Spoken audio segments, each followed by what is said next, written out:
Section 1. The Prisoner on the Throne. Somewhere beneath the city of Terra, beneath the continent of Eurasia, beneath the imperial palace itself, beneath all of that ancient stone and sacred metal and 10,000 years of accumulated human suffering, there is a room. Not a grand room, not wide enough for an army, just a chamber, low-lit and humming with the sound of ancient machines older than most civilizations that have ever existed. And in the center of that room sits a throne made of gold. And on that throne sits something that used to be a man. He hasn't moved in 10,000 years, not truly moved. His body is a withered, desiccated thing, a husk of bone wrapped loosely in skin that is little more than parchment now, dried and yellowed by the passage of centuries beyond counting. The flesh has retreated. The features that once commanded the loyalty of 20 godlike warriors and the devotion of an entire species are almost gone, pulled back into something hollow and ancient and beyond mortal recognition. His hands rest on the arms of the throne, the way dead wood rests in a forest. They were once something living, and the shape of life is still there, but the warmth left a very long time ago. What keeps him existing is a machine. The Golden Throne itself is not just a seat of power in the ceremonial sense. It is a life support system of almost incomprehensible complexity, built from technology so advanced that the greatest minds in the Adeptus Mechanicus, the very priesthood, devoted entirely to the preservation and worship of knowledge, cannot fully understand it. Some of its systems have failed over the millennia, many have degraded. The tech priests who tend to it do so with reverence and with fear in equal measure, because they know that somewhere deep in those ancient mechanisms is a problem they cannot fix, and that problem is slowly getting worse. The throne is failing. Not dramatically, not all at once, but in the way a great dam fails a hairline crack here, a weakening stone there, each crack imperceptible on its own, each one adding to a pressure that has only one ending. To keep the Emperor breathing, if what happens in that chest can be called breathing, roughly 1,000 psychers are sacrificed every single day.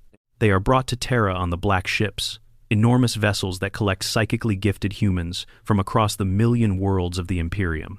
These individuals are brought not because they are criminals, not because they have done anything wrong, but simply because they have a gift that the galaxy cannot afford to waste on them living. They are fed into the mechanisms of the Golden Throne, and their life force, their psychic energy, their very souls are consumed, burned away to keep one ancient, ruined man's mind tethered to his body. 365,000 souls every year.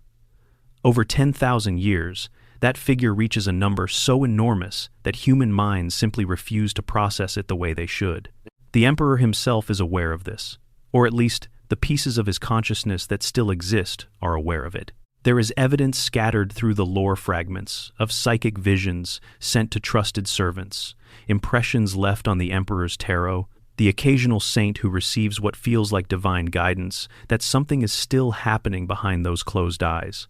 Something is still thinking, whether that something is in agony, or in a kind of trance-like peace, or locked in some battle being fought in dimensions that have no name in any human language. Nobody on the outside truly knows. The great secret of the Imperium of Man is that the master of mankind may not even be aware, most of the time, that humanity still exists. And yet, without him, humanity almost certainly would not.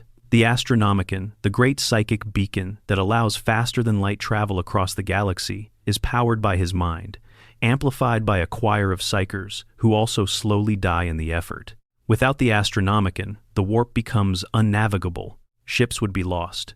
The million worlds of the Imperium would become a million islands, each stranded in isolation, each dying alone in the dark. The Emperor's soul also acts, in some way that is not entirely understood, as a ward, a barrier, something that keeps the very worst of what the warp contains from simply flooding through into reality without check. He is the lock on a door that opens into something like hell, and every day that lock gets a little older, a little more corroded, a little more uncertain. This is the situation. This is the status quo of the Warhammer 40,000 universe.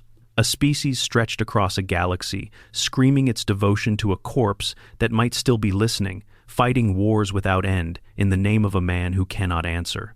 And then comes the question that has haunted the fandom since the very earliest days of the setting, whispered across every forum and gaming table and late-night conversation where the lights were low and the dice were put away. What if he wakes up? What if, in some future that Games Workshop has not yet written and may never commit to, what if the machinery fails in exactly the right way, or the Star Child is finally born, or some hero breaks the cycle? What if the Emperor of Mankind opens his eyes and stands up and comes back to the world he built? What would that world look like? And more terrifyingly, what would he? If you've made it this far, you're exactly the kind of person who belongs here. Drop a comment below and tell me where you're watching from and what time it is. I want to know who's out there in the dark with me. And if you haven't already, subscribe. These videos take a long time to make, and knowing that someone on the other side of the world is listening at 2 in the morning makes every second of it worth it. Now, let's begin. Section 2. What he was before. To understand what the Emperor waking up might mean, you need to understand what the Emperor was before they put him on the throne. And to understand that, you need to go back a very long way indeed. He was born, if born is even the right word, approximately 48,000 years before the current era. That means he has walked this earth since roughly 8,000 years before the common calendar, since before writing, since before the Bronze Age, since before most of human civilization had so much as a concept of itself. The lore is deliberately vague on the specifics, but the broad strokes are these. At some point in prehistory, thousands of ancient human shamans chose to sacrifice themselves collectively, pouring their combined psychic power into a single new soul. They did this because they could see, through whatever gifts they possessed, what was coming: the slow darkening of the warp, the birth of entities that fed on human suffering, the long nightmare that would be the future of their species. They gave up their lives to create something that might be able to stand against that future. The result was the Emperor. He grew up human. He lived as a human. He walked among humanity for tens of thousands of years, watching empires rise and fall, watching great figures emerge and burn bright and die, occasionally steering history in subtle ways that would not be detectable until millennia later.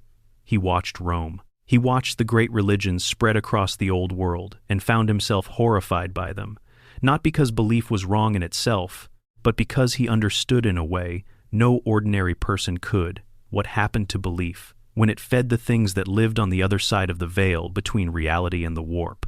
Every prayer sent to a deity that did not exist in any wholesome sense was energy sent into a dimension populated by entities that fed on exactly such things. Every candle lit, every pilgrimage made, every act of zealotry committed in a god's name, all of it went somewhere. None of it went where the worshippers hoped. So when the Emperor finally stepped out of the shadows during the Age of Strife, that catastrophic period of warp storms and societal collapse that left humanity fractured across the stars, he came with a specific philosophy in mind. He called it the imperial truth. It was simple, even blunt. There are no gods. The warp entities that some beings worship are real, but they are not divine. They are not worthy of veneration.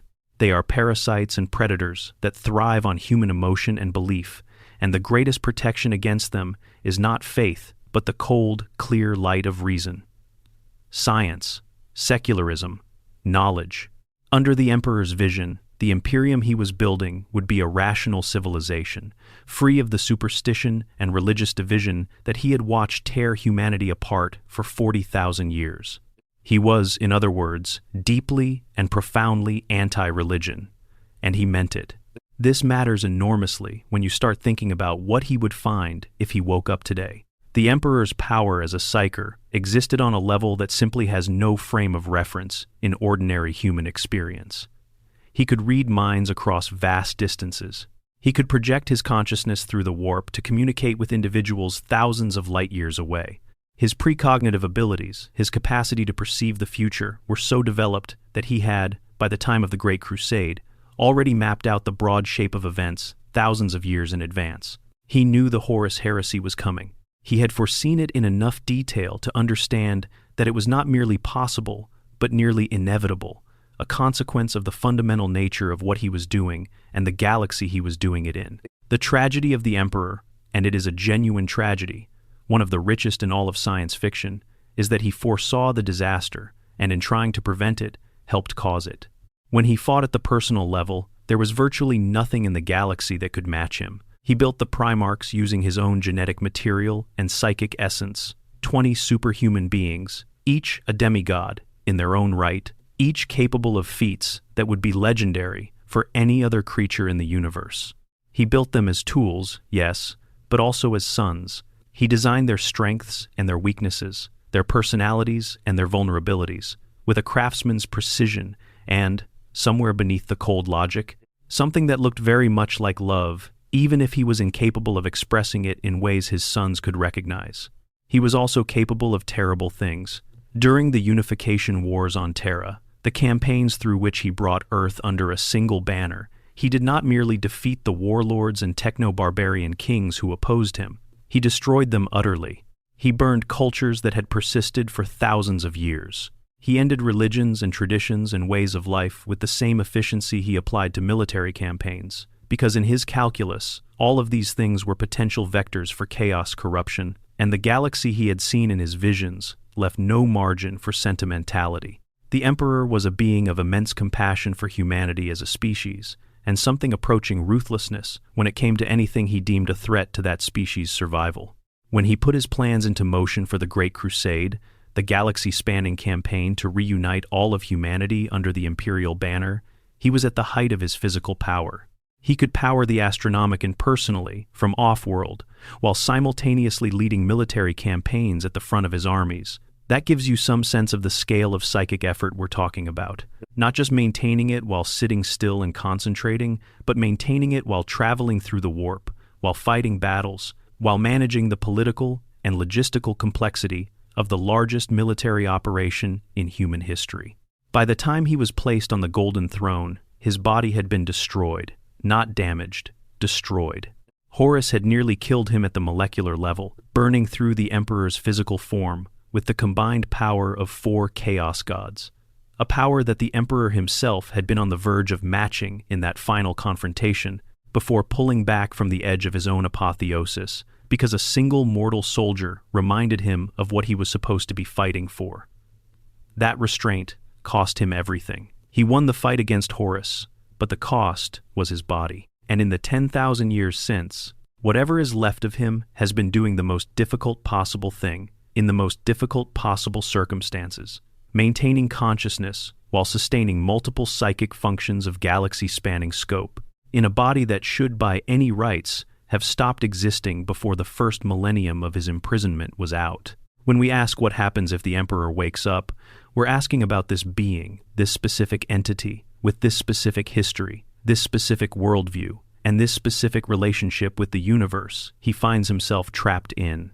We're not asking about a God come down from heaven to save his children with open arms and warm light. We're asking about a 48,000-year-old psyker, a man who predates civilization, who built his entire philosophy around the rejection of the religion that has been running in his name for 10 millennia, stepping off a machine that has been simultaneously sustaining his existence and torturing him for longer than the entire history of the Roman Empire a dozen times over, and he would be very, very angry. Section 3. The Moment of Awakening. Let's slow things down and really sit inside the moment. Not the politics of it, not the galaxy-wide consequences, just the moment itself. The instant before everything changes. Picture the throne room. It is one of the most heavily guarded locations in the known universe. 10,000 custodians, the Emperor's personal bodyguard, each one a warrior that makes a space marine look almost ordinary, maintain a constant vigil in the passages and chambers around the Golden Throne. The corridors leading to it have been walked for 10,000 years without a single unauthorized individual ever reaching the inner sanctum.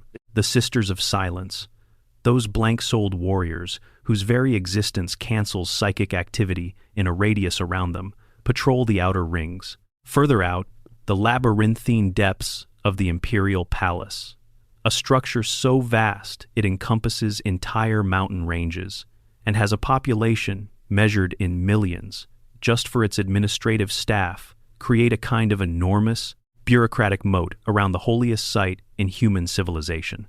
And still, even with all of that, something feels different. The custodians closest to the throne have been reporting it in hushed, almost embarrassed terms, a warmth in the air of the chamber that wasn't there before. A shift in the quality of the hum that the throne's mechanisms produce, not louder, not softer, but different, like a note being held that has, after a very long time, begun to subtly change pitch. The tech priests who maintain the throne's systems have noted anomalies in the reading's power fluctuations that cannot be explained by any fault in the machinery, outputs that briefly spike before returning to baseline, as though the thing being sustained is occasionally, briefly, pushing back against its own sustenance. The psychers who feed the throne, those poor souls who give their lives in the choir, have been dying faster in recent years. Or rather, some of them have been surviving longer than they should, and the ones who die leave behind expressions that suggest, contrary to everything the Mechanicus understands about the process, that whatever they experienced in their final moments was not just being consumed. Something was consuming them, yes. But something else was also, in the last heartbeat, looking back. These are small things. Individually, they mean nothing. Collectively, they form a pattern that nobody in the Imperium's hierarchy wants to say out loud, because saying it out loud would make it real, and if it were real, nobody would know what to do about it. And then, on a day that will later be recorded as the most significant event in 10,000 years of human history, the quality of light in the throne room changes. It's not a dramatic thing, the light. It doesn't blaze out and illuminate the whole chamber. It doesn't pour through the ceiling or come from nowhere. It simply clarifies. The perpetual amber glow that has hung over the throne since before any living person can remember shifts, almost imperceptibly, toward gold. Real gold, the color of sunlight in the way that amber is not quite sunlight. And in the center of that shift, the figure on the throne, that ancient, terrible, broken thing breathes. Not the mechanical rhythm of the life support systems, not the chest rising and falling in the barely perceptible way it has for 10,000 years while the machines did the work. Something underneath that, something voluntary. The custodians standing guard have trained their entire lives for threats, for demons and traitors and assassins and things that crawl out of the warp wearing human faces. They have never trained for this. They don't have protocols for this. The closest thing to a protocol that exists for this eventuality is a document called the Terminus Decree, which effectively states that if the Emperor ever speaks or acts of his own volition, the individual who receives that communication should treat it as the highest possible authority in the Imperium and immediately summon the Lord Commander Robout Guillemon himself. Beyond that, the Terminus Decree offers very little practical guidance because nobody who wrote it truly believed it would ever need to be used.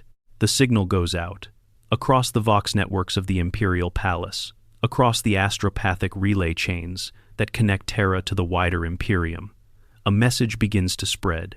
Not the content of the message that is classified beyond the highest clearance level that exists, just the fact of it, a change, a signal, something happening beneath the palace that has not happened in 10,000 years. And in the warp, which is not bound by the same geography as real space, the ripple of this moment travels faster and further than any physical signal could. The warp is a dimension of pure psychic energy. Every thought, every emotion, every act of violence or love or despair that occurs in real space creates a ripple in the warp. Powerful enough minds, powerful enough events create not ripples but waves. And what just happened in that room beneath the Imperial Palace is not a wave. It is more like a tide going out before a tsunami arrives. Every psyker in the Sol system feels it simultaneously. A sudden, inexplicable absence, followed by a presence that is not absent at all, followed by something so far beyond ordinary psychic sensation that those psychers who survive the first moments of contact will spend the rest of their lives unable to describe it to anyone's satisfaction. In the Eye of Terror, where the traitor legions have spent 10,000 years nursing their hatred and their corruption, daemon princes and chaos champions who have not felt genuine fear in centuries feel it now. They don't know what it is. They reach for their dark master's comfort and find that something about the quality of the warp around them has shifted in a direction that no prayer to Korn or Tzeentch or any of the others has ever prepared them for. In the Great Rift, the Cicatrix Maledictum, that terrible wound across the face of the galaxy, born from the fall of Cadia, something that has been howling and churning with the energy of 4 chaos gods for years, seems, for just a moment, to hesitate. On 100 worlds, on 1,000 worlds, astropaths wake from sleep gasping. Navigators lose the thread of the Astronomicon for just a moment before it returns, somehow brighter and clearer than it has been in living memory. Psychers who have spent their whole lives working hard not to reach too far into the immaterium suddenly feel something reaching toward them from the other direction. Something vast, something warm, something that has not spoken in a very, very long time and has a great deal to say. The Emperor is waking up, and nothing not in the Imperium, not in the Eye of Terror, not in the cold logic cores of Necron tomb worlds, not in the hive ships of the Tyranids grinding through the void. Nothing is remotely prepared for what comes next. Section 4. The Astronomicon Unbound. The first practical consequence of the Emperor's awakening is the one that most people living in the Imperium would actually feel, even before they understood the cause. It is not a miracle, at least not in the way the word is usually understood. It is something quieter than a miracle, and more consequential. The Astronomicon gets brighter. The Astronomicon is a psychic beacon, a column of light in the warp that burns from Terra outward to a radius of roughly 70,000 light-years, a distance that encompasses most, though not all, of the Imperium's territory. Navigators, the mutant humans who guide ships through the warp, whose third eye can perceive psychic light in ways ordinary humans, cannot use the Astronomicon as a fixed reference point. It is the lighthouse in a stormy sea, the North Star, in a sky that otherwise consists entirely of things that want to kill you. Without it, warp travel becomes possible in only the most limited, short-distance, dangerous sense. Ships that lose the Astronomicon are effectively blind, and a blind ship in the warp is almost always a lost ship, and a lost ship in the warp is almost never lost in a way that ends well. For 10,000 years, the Astronomicon has been maintained by the Emperor's psychic presence, amplified by the choir of psychers who die to sustain it. It has been reliable, not perfect, not infinite in its reach, but reliable. Navigators know it. They've built their entire craft around interpreting its signals.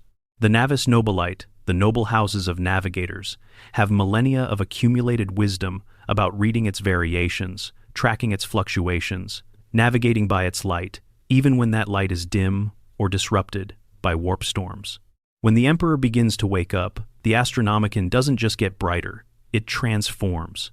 The analogy that comes to mind is the difference between a candle and the sun, technically the same kind of light, but separated by a difference in degree so profound that they function almost as different things. The navigators, who are in the warp at the moment of this change, experience something overwhelming. Some of them are blinded not physically, but in the sense that their psychic vision is simply overwhelmed by input it was never designed to process. Others report that in the moment of the shift, they can perceive not just the Astronomicon's light, but something like shapes within it, structure, intent, as if the light has gone from being a beacon to being a language, and they are on the edge of being able to understand what it is saying. The practical effect of this is immediate. Ships that have been struggling with navigation, and by the late 41st and early 42nd millennium, with the Great Rift splitting the galaxy in half and the Astronomicon fighting against that disruption, a great many ships have been struggling, suddenly find their paths clarified. Routes that were too dangerous to attempt become navigable. Travel times that had extended from weeks to months as the throne deteriorated compress back toward their historical norms. Worlds that had been cut off from reliable supply chains for years or decades suddenly find that the ships are getting through again. To the ordinary citizens of those worlds, this is inexplicable. The tech priests and astropaths and navigators who have a slightly better view of what is happening can form theories, but even they don't have the full picture yet. What they know is that something has changed at the source. Something has changed on Terra. The black ships, however, face an immediate crisis. Their entire operation is built around the assumption that the Emperor consumes roughly 1,000 psychers a day to maintain his existence and the throne's function. The collection routes, the processing timelines, the entire infrastructure of the black ships, from the Adeptus Astra Telepathica offices that organize the collections to the inquisitors of the Ordo Hereticus, who oversee the process, all of it is calibrated around that number. If the Emperor wakes up, and the throne's mechanisms shift in response. What happens to the psychers currently aboard the black ships? What happens to the psychers waiting at collection points across 100 worlds? The immediate answer is that nobody knows, and that uncertainty is itself profoundly dangerous. The Imperium's bureaucratic machine does not handle uncertainty well. It handles it in the way a vast administrative apparatus tends to handle things it wasn't designed for by defaulting to existing procedures, even when those procedures no longer apply, and by competing internally over who has authority over the new situation. The High Lords of Terra are already convening emergency sessions, but the High Lords of Terra competing internally over authority is essentially the Imperium's default state, so this doesn't immediately improve anything. Meanwhile, the deeper question about the Astronomicon is this. The Emperor's original plan, before the Horus Heresy interrupted it, was not to power the Astronomicon forever from the Golden Throne. His original plan was the Webway. Beneath the Imperial Palace, construction had already begun on a branch of the Eldar Webway network that the Emperor intended to extend into human territory, a network of tunnels through dimensions that bypass the warp entirely, allowing travel and communication without any of the dangers that warp travel involves. No demons, no chaos corruption, no need for navigators or the Astronomicon, or any of the terrible compromises the Imperium had built its entire existence around. Magnus the Red destroyed that plan when he psychically broke through the wards of the Imperial Palace to warn his father about Horus, not understanding that the very act of doing so collapsed what the Emperor had built. The Webway project ended that day, and the Emperor was forced to sit on the Golden Throne not just to sustain the Astronomicon, but to hold closed a breach in the Webway that, if opened, would have flooded Terra with daemons in numbers sufficient to end humanity entirely.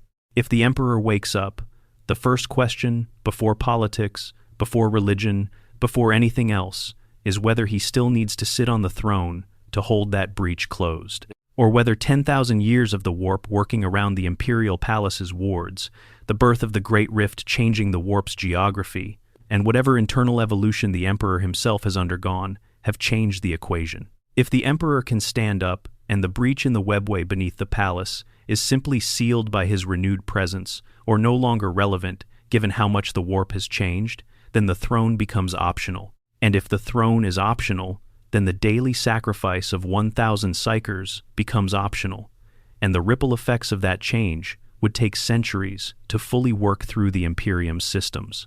If, on the other hand, the Emperor wakes up, and the breach in the Webway immediately begins to widen because the mechanisms of the throne are disrupted by his movement, that is a very different kind of problem. The scale of what would pour through a fully open Webway breach beneath the Imperial Palace does not bear comfortable contemplation. This is the first knife edge of the Emperor's awakening. Before a single word is spoken, before any political or religious question is addressed, the galaxy's most important lighthouse and its most dangerous doorway are connected to the same body, and what happens to one when that body moves is intimately connected to what happens to the other. Section 5. A God confronts his church. Let us assume, for the purposes of following this thought to its most interesting conclusion, that the Emperor wakes up, not partially, not as a barely conscious flicker of awareness, sending cryptic impressions to receptive minds, fully, the eyes open. The body reconstructed somehow, or sustained by a different mechanism, or simply enduring on sheer psychic will, the way the lore sometimes implies he can stands. The voice, which the living Emperor before the Horus Heresy was described as capable of carrying across battlefields without augmentation, speaks. The first thing he sees, in that throne room beneath the palace, is the custodians. And the custodians, those warriors who have devoted the entirety of their superhuman existence to this moment, who have stood vigil for 10,000 years, fall to their knees, not out of the kind of religious awe the ecclesiarchy would understand. The custodians, more than almost anyone in the Imperium, have always known that the Emperor was not a god in the way that word is typically used. They were made by him. They were his personal guard before the heresy, when he walked and talked and argued and made mistakes like any other being capable of making mistakes. They kneel because they are overwhelmed, yes, but also because they are relieved in a way that 10,000 years of discipline has kept perfectly compressed, and it is releasing all at once. Then, in the days and weeks and months that follow, as word spreads first through whisper, then through official channels, then, through the unstoppable viral explosion of 1 billion astropathic transmissions and vox signals and word of mouth across 1 million worlds, the Emperor encounters what has been done in his name.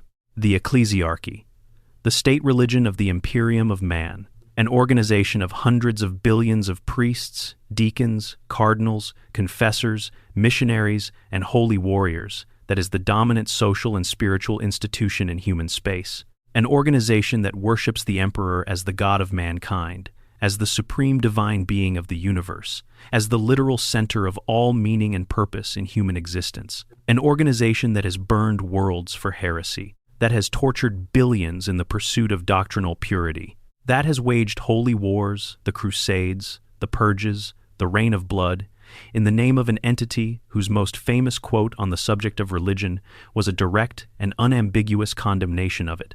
The Emperor, in his pre-heresy life, watched the Primarch Lorgar begin writing the Lectitio Divinitatis, the foundational text of what would eventually become the imperial cult, and was so appalled that he humiliated Lorgar personally, forcing his entire legion to march in penance across a dead world for years, as punishment for spreading religious doctrine that directly contradicted everything the imperial truth stood for. This is not a subtle data point.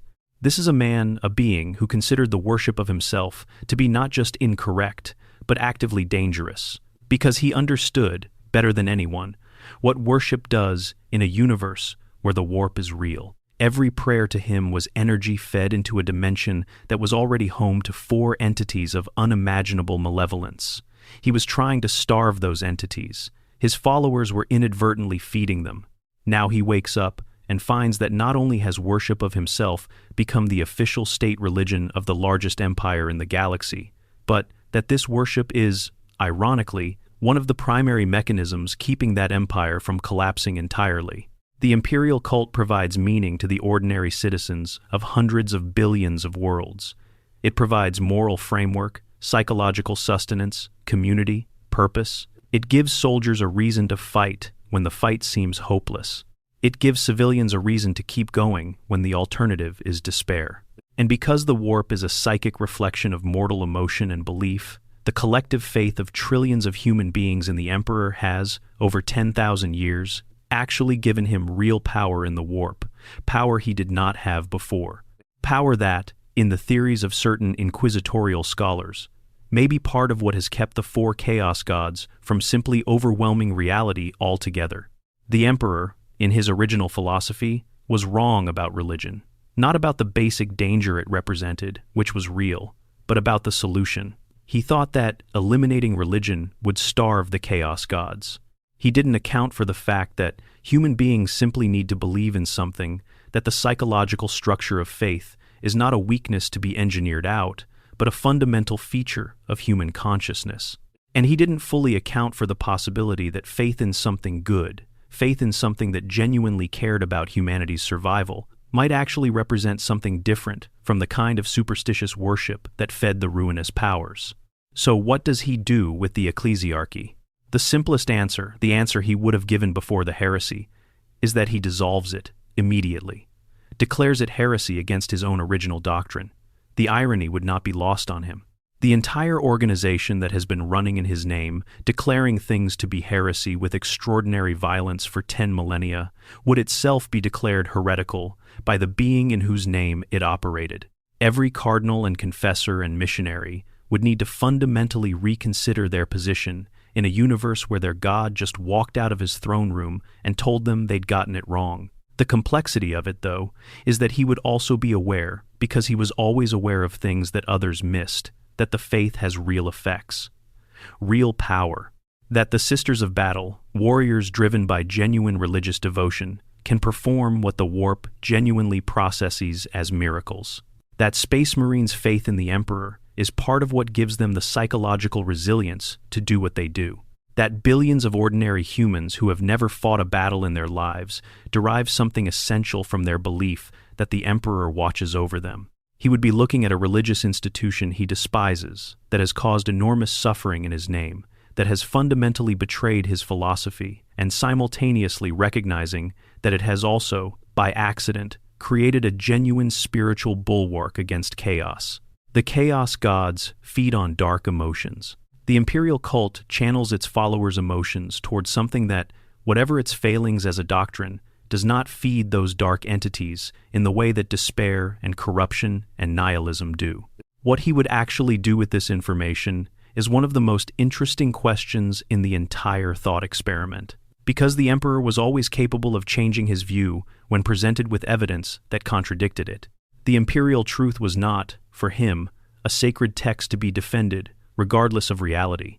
It was a working philosophy, meant to serve a purpose. If the evidence showed that it wasn't serving that purpose as well as he hoped, and that something else was serving it better than expected, even something he had always opposed, then the question becomes whether he is capable of updating his beliefs in a situation where his own ego and his own centuries of certainty are working against that update. He would have to look at 10,000 years of his church's history and find, within all the horror and all the suffering and all the perversion of his original vision, something genuinely worth preserving. And then he would have to figure out how to preserve that thing while simultaneously dismantling the institution that had grown around it, the corruption, the power structures, the Inquisition's excesses, the burning of worlds for wrong think. He would, in short, need to become a reformer. And the emperor of mankind was never a patient reformer. He was a conqueror, a builder, a man who solved problems by overwhelming them with superior force, not by carefully negotiating with entrenched interests over decades.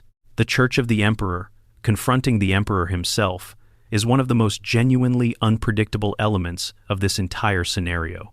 It could go a dozen different ways, and none of those ways would be simple. Section 6. The High Lords Fall. The ecclesiarchy is one problem. The High Lords of Terra are another, and the relationship between these two is one of the defining features of the Imperium, as it actually exists in the 41st and 42nd millennia. The High Lords of Terra are a council of 12 individuals who govern the Imperium in the Emperor's name. Or rather, who govern the Imperium in the Emperor's absence. There is a subtle but important difference. Their authority has always been derived from the Emperor's incapacity. They make decisions because he cannot. They exercise power because the alternative is a billion-world empire, with no one at the top, and the chaos that would produce would be almost as dangerous as the chaos that exists outside the walls. The High Lords have, over 10,000 years, developed a system that works badly, slowly, with enormous suffering built into its foundations, but works. The Imperium survives. It loses worlds constantly. It brutalizes its own citizens constantly. It wastes resources on a scale that beggars understanding, but it survives. That system is entirely built on the Emperor not being there to have opinions. The moment the Emperor wakes up, the High Lords lose the foundation of their authority. Not immediately. The mechanisms of government are vast and slow and wouldn't simply stop functioning overnight. But structurally, fundamentally, the High Lords of Terra are regents who govern in the name of an absent ruler. When that ruler returns, they are no longer regents. They are advisors at best. They are obstacles at worst. And 10,000 years of being the de facto rulers of humanity has not left the High Lords of Terra with the kind of personalities that would welcome this transition gracefully. The High Lords of each era are different, of course. By the current period of the lore, in the era following the return of Guilliman and the beginning of the Indomitus Crusade, the Council has been shaken up somewhat. Guilliman himself has returned and has been functioning as Lord Commander and Imperial Regent, effectively the most powerful voice in Imperial policy since his resurrection. He has clashed with the High Lords repeatedly, attempting to reform systems that have calcified over centuries, finding resistance at every turn from institutions that have enormous investment in things remaining exactly as they are. Guilliman arriving was already a political earthquake. The Emperor arriving would be something categorically different. Guilliman is one of the Emperor's sons, beloved and feared, but ultimately a Primarch who can be argued with, who can be maneuvered around in the political sense, whose decisions can be appealed to in the names of tradition and necessity and the Codex Astartes. The Emperor himself is not arguable with in the same way. His authority in the Imperium is not constitutional. It is not derived from a document or a council or a vote. It is absolute, personal, and has been that way since before any human institution that currently exists was even a concept. Some of the High Lords would simply submit.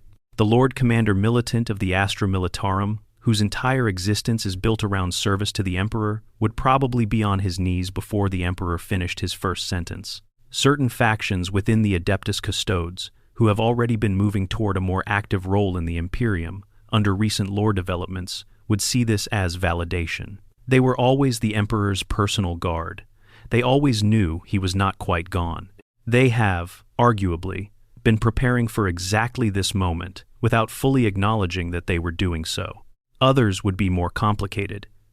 The Fabricator General of the Adeptus Mechanicus, the Supreme Tech Priest, the leader of that vast and strange organization that has its own power base on Mars and its own theological framework that holds the Emperor to be the Omnissiah, the machine god made manifest, would face an immediate crisis.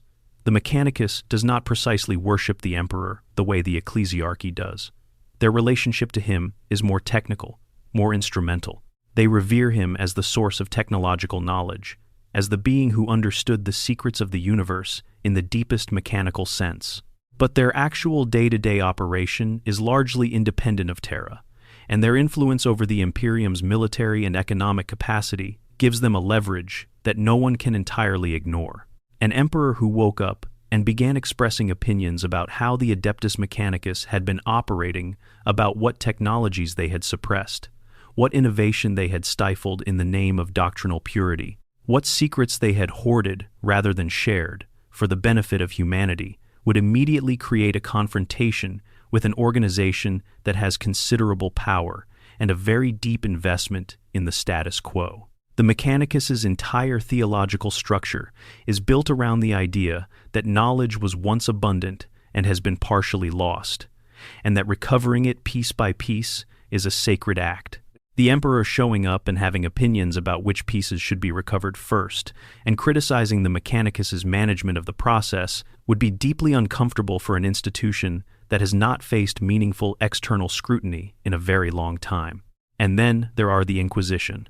The Adeptus Terra Inquisitorius is the Imperium's secret police, its thought control apparatus, its enforcer of orthodoxy, and executor of anything it deems a threat to imperial security. The Inquisition operates with a level of autonomy that is extraordinary, even by the standards of the Imperium's many semi-independent power structures. Inquisitors answer to one another and to the Grand Masters of their orders, and theoretically to the High Lords. But in practice, an Inquisitor with a legitimate mandate can do almost anything and have it sanctioned after the fact. They have burned worlds. They have declared entire chapters of Space Marines excommunicate traitorous. They have operated in the shadows and the light with equal comfort, and their power comes precisely from the fact that they are accountable to no human authority that can easily hold them responsible. The Emperor's return would immediately raise the question, accountable to whom? Because the Emperor, if he is thinking clearly, would look at what the Inquisition has become over 10,000 years and have significant questions. The Inquisition was originally meant to protect humanity from chaos corruption, from Xenos infiltration, from the kind of subtle rot that destroys from within. It was meant to be a scalpel. What it has become in practice is, in many cases, a hammer. It has caused enormous suffering. Its excesses are legendary even within the Imperium's lore. Its various factions, radical and Puritan, monodominant and Xanthite, have fought each other as viciously as they've fought external threats, and the casualties in those internal wars have been considerable. The Emperor waking up creates a sudden, dramatic accountability vacuum at the top of every one of these structures. He is the ultimate authority. He cannot be appealed past. His judgment cannot be overridden. And he has been asleep for 10,000 years, while these structures developed in directions he did not design and would not, in many cases, approve of. The political earthquake this creates on Terra alone, before a single daemon has responded, before a single traitor legion has moved, before any Xenos faction has adjusted its calculations, would be one of the most profound and violent political upheavals in the history of the Imperium. Section 7. The Chaos Gods Respond. And then there are the entities that exist outside of human politics entirely. The things that have been, in their own way, counting on the Emperor staying exactly where he is. The four chaos gods, Khorne, Tzeentch, Nurgle, Slaanesh, are not, strictly speaking, conscious in the way that humans or even demons are conscious. They are vast accumulations of psychic energy, shaped by billions of years of mortal emotion into something that functions like personality and exercises something that functions like will. But their intelligence is alien in ways that make even the Necrons seem familiar by comparison. They do not plan in the way a general plans. They do not fear in the way a soldier fears. What they do is react, in their enormous, dimensionally shifted way, to changes in the flow of psychic energy that sustains them. And the Emperor's awakening represents the single largest change in that flow since the Horus Heresy itself. Khorne is the god of blood and war, sustained by every act of violence committed anywhere in the galaxy. His reaction to the Emperor's awakening is in some ways the most straightforward: more war. The Emperor's return means conflict on a scale that has not been seen since the Great Crusade. It means battles that will be legendary. It means blood in quantities that feed him well. Khorne does not particularly care who wins these battles. The blood flows for him regardless. In fact, there is an argument to be made that Khorne of the four Chaos Gods has the least reason to be alarmed by the Emperor's awakening, because the Emperor's awakening guarantees enormous amounts of exactly what Khorne exists to feed upon. The brass throne in the world of Khorne holds a being who would, in a universe where the Emperor walked again, find his power spiking to levels not seen since the heresy. Tzeentch is more complex. The changer of ways, the architect of fate, the god of scheming and change. Tzeentch has had 10,000 years to work with the Emperor's imprisonment. The stagnation of the Imperium, the Byzantine complexity of its politics, the endless subtle manipulations of its internal factions, all of this is Tzeentch's workshop. The Emperor's imprisonment created a power vacuum that Tzeentch has been happily filling with plots within plots within plots for millennia. His reaction to the Emperor's awakening would be, characteristically, not alarm, but excitement. Change on this scale is what Tzeentch feeds on, and the Emperor waking up is the largest single change to the shape of things since the birth of Slaanesh. There is a strong argument in the lore that Tzeentch, uniquely among the Chaos Gods, might actually want something like this to happen, because for Tzeentch, a static universe where nothing changes and the Emperor stays imprisoned forever is almost as unappealing as a universe where his power is destroyed. Tzeentch needs change. The Emperor returning would generate centuries of it. Nurgle is different still. Nurgle, the Plague Father, the god of despair and inevitable decay, has fed magnificently on the Imperium as it has existed for 10,000 years. The misery of hundreds of billions of citizens ground down by endless war, endless labor, endless existence in conditions that a pre-modern society would have found difficult, all of this is Nurgle's sustenance. The Imperium under the High Lords, deteriorating slowly but inexorably, is almost the perfect Nurgle-sustaining machine.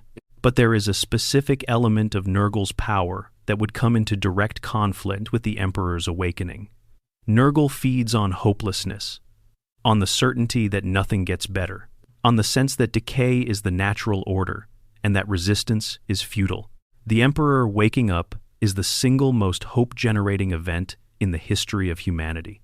The ripple effect of genuine hope, real hope, not the fragile, desperate faith of people who don't know what else to believe, but genuine evidence-based confidence that things can change, spreading across 1 trillion human beings at once, would represent a psychic blow to Nurgle's domain that cannot be understated.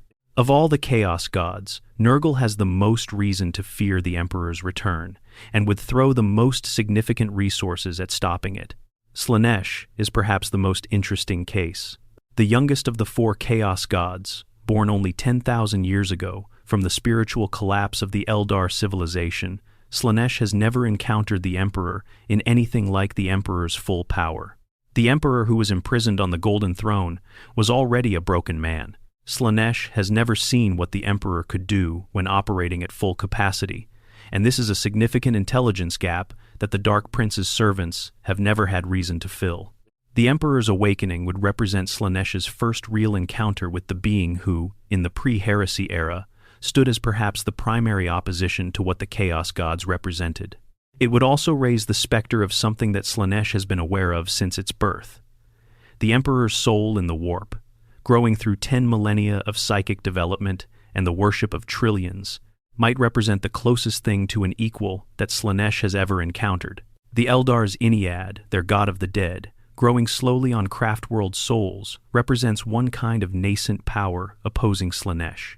The Emperor represents something of an entirely different category, the unified response of the Chaos Gods, and here it is important to note that their unity is always temporary and always compromised by the great game they play against each other, would be to throw everything at Terra, immediately.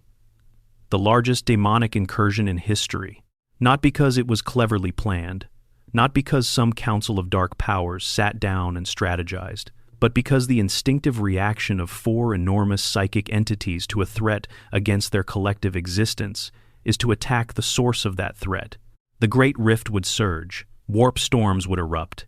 Every Daemon Prince and Chaos Champion and Traitor Legion that had been maintaining its own agenda throughout the galaxy would find that agenda suddenly deprioritized by the overwhelming pressure of divine will, pushing them toward Terra. The siege of Terra during the Horus Heresy was the largest battle in the history of the Imperium. What would come now would be larger, because during the Horus Heresy, the Chaos Gods were directing their power through Horus and his legions, a filter that, for all its enormity, was still a mortal instrument. In the aftermath of the Emperor's awakening, there would be nothing filtering their response. The daemons themselves would come in numbers that the material universe had not seen since the War in Heaven, and they would be pointed at one location with a unity of purpose that the Chaos Gods almost never achieve. And they might fail anyway, because the Emperor, awake and at something approaching his full power, is not what he was when Horus broke him. 10,000 years in the warp's depths, sustained by the faith of trillions, possibly having undergone the kind of psychic evolution that the lore hints at in its most speculative corners, represents something that neither the Chaos Gods nor anyone else has adequate intelligence about. He was, before the heresy, the single greatest psychic entity in the material universe. What he might be now is a question that has no answer drawn from any established data. Section 8. The Traitor Legions and the Primarchs.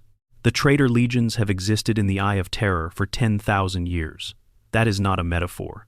That is a literal fact about beings who, in many cases, have not aged significantly in that time, because the Eye of Terror is a place where time functions differently, and where the gifts of chaos can sustain a mortal body far beyond its natural limits. Some of the original Chaos Space Marines who fought at Istvan, who laid siege to the Imperial Palace, who stood at Horus's side when he opened the first great wound in the Imperium, some of those individuals are still alive, still fighting, still maintaining their hatred with the kind of patient ferocity that only beings who have existed outside normal time can manage. The news of the Emperor's awakening would reach them through the warp before it reached most of the Imperium through conventional channels. They would feel it before any astropathic signal could carry it, a psychic shockwave that even the most chaos-corrupted mind would register as fundamentally different from anything that had preceded it. Their reactions would not be uniform, and that non-uniformity is one of the most interesting aspects of the scenario. Consider the Word-Bearers, the legion most responsible for the corruption that led to the heresy. Lorgar, their Primarch, was the one who wrote the Lectitio Divinitatis, the founding text of the Emperor's religion. Lorgar, who worshipped the Emperor as a god, was told by the Emperor himself that this was wrong, and in his grief and rage turned to the actual Chaos Gods instead. The Word-Bearers are, in a sense, the most theologically complex of the traitor legions, because their entire existence is built on the inversion of a genuine religious impulse. They do not follow chaos because they stopped believing in something.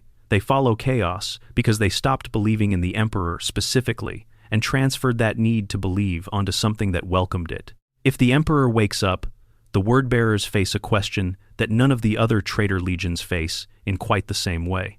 Were they wrong? Not wrong in the tactical sense, not wrong in the sense of backing a losing side, but wrong in the deep theological sense. Was the Emperor, in fact, something worth the devotion they originally gave him? And if so, what does that mean for 10,000 years of service to the beings who offered them an alternative? Most Word-Bearers would not turn back. The corruption runs too deep, the psychic bond to their dark masters too strong. the identity they have built around their new faith, too deeply embedded to be simply unwound. But the question would exist. It would gnaw. And in the psychological ecosystem of the warp, where thought and feeling have tangible power, that gnawing doubt would itself be significant. The World Eaters and the followers of Khorne have a simpler relationship with the scenario. Angron, their Primarch himself, now a Daemon Prince, who has been unleashed on the material universe and driven back to the warp, and unleashed again across multiple events in the recent lore experiences. Combat is the closest thing he has ever found to relief from the psychic torture of the butchers, nails embedded in his skull. He has been fighting for 10,000 years. The Emperor waking up does not change his fundamental nature or his fundamental drive. He will charge whatever is in front of him. If the Emperor is in front of him, he will charge the Emperor. It is not more complicated than that, and it is precisely this simplicity that makes the World Eaters and their god so difficult to strategize against. They are an elemental force, not an army with a plan. The Thousand Sons are a different matter entirely. Magnus, the Red Daemon Prince, Primarch, the Crimson One-Eyed Giant, who has haunted the Space Wolves across the millennia, and who once had a psychic conversation with the Emperor that spanned billions of years in a single moment, has a relationship with his father that is the most complicated and the most tragic of any of the Primarchs. Magnus did not turn against the Emperor out of ambition or corruption. He turned because he was punished for something he did in genuine love, attempting to warn his father, and because the Chaos Gods had already claimed his soul in exchange for saving his legion from destruction at a moment of crisis. His guilt, his grief, his ongoing resentment, and his buried love all exist simultaneously. The Chaos powers feed on this emotional complexity and make use of it, but they cannot entirely erase it. If the Emperor wakes up, Magnus would be the traitor Primarch most likely to simply stop fighting, at least temporarily. Not to turn back, his soul is too bound at Siege for that, but to seek the confrontation that has been waiting for 10,000 years. He would want to talk to his father. He would want the Emperor to understand what actually happened. He would want, though he might never use the word, forgiveness. And the Emperor, if he woke with the full weight of 10,000 years of self-examination behind him, might finally be capable of something that the pre-heresy Emperor was famously terrible at, acknowledging that he had been wrong too. On the loyalist side of the Primarch equation, the Emperor's awakening would carry the most profound consequences for Guilliman. Robert Guilliman, Lord Commander, Imperial Regent, the Primarch, who came back to find his father's empire, had become everything his father hated. Guilliman has been running the Imperium with his left hand, while fighting the largest crusade since the Great Crusade with his right, and he has been doing it with the particular cold despair of a man who believes in what he is doing, while doubting whether what he is doing can be enough. He knows the Imperium is broken. He knows the systems he is trying to reform are resisting him. He knows that even his best efforts may not be sufficient to prevent a collapse that has been building for 10 millennia. The Emperor waking up would relieve some of that weight. It would also, depending on which version of the Emperor woke up, potentially make everything more complicated. The Emperor who woke from the throne might not be the same Emperor who built the Imperium, and Guilliman, who has always been the most administratively minded of the Primarchs, would need to rapidly assess which version had returned and what that meant for the structures he had been carefully rebuilding. The other loyalist Primarchs, who are still available, Vulcan, the Khan, Russ, somewhere in the Eye of Terror, on whatever quest he undertook, would each respond according to their natures. But the fundamental truth is that with the Emperor himself present and conscious, the Primarchs would no longer need to be the apex of the loyalist command structure. They would return to what they were designed to be, supreme generals serving at the will of a living emperor, not independent actors making decisions in the void of his absence. Section 9. The Dark King's Shadow. Here, we need to address the most uncomfortable possibility, not the comforting one where the Emperor wakes up and the good guys win, not the redemption arc, the shadow that falls across every optimistic scenario for the Emperor's return, the thing that the lore has placed right at the heart of this question and has refused to resolve. The Dark King prophecy. During the Siege of Terra, in the final, desperate confrontation at the climax of the Horus heresy, the Emperor did something that was almost never spoken of in the 10,000 years that followed. Facing Horus aboard the Vengeful Spirit, feeling the full weight of the four Chaos Gods' combined power pushing through the War Master's corrupted form, the Emperor realized that in a fair fight, he was going to lose. So he did something unfair. He reached into the warp on a scale he had never previously allowed himself, drinking from that dimension's power in a way that was not controlled, not filtered, not limited by any of the restraints he had always maintained before. The result was catastrophic in its scope. He began to transform. The power he accumulated was not psychic power in the conventional sense. It was apotheosis. He was becoming something new, something that the servants of chaos, who know their own, recognized immediately as a god being born. Not a god like the Emperor is worshipped, not the benevolent father figure of the imperial cult, not even the cold, brilliant strategist of the Great Crusade made divine. Something darker. Something that the dark powers had always predicted, always feared, always known, was latent within the master of mankind, the Dark King, a fifth chaos god of order, whose nature would not be the ordered, rational civilization the Emperor had tried to build, but something more absolute, something that would make the chaos gods themselves afraid. He stopped himself. In that moment, on the Vengeful Spirit, with the apotheosis already beginning and the power of a new god flooding through what remained of his physical form, a single mortal soldier, a man with no psychic gift, no superhuman enhancement, no weapon that could do anything meaningful against what the Emperor had become, put himself in the Emperor's path and reminded him of his humanity. And the Emperor listened. He shed the power. He went into the fight against Horus as himself, as a psyker of immense but finite ability, and he nearly died doing it. He did die, in the practical sense. The Golden Throne was what followed. But the Dark King prophecy did not end that day. The lore is explicit on this point. The Chaos Gods themselves believed that this outcome was not prevented, merely delayed. The Dark King is not a thing that was avoided.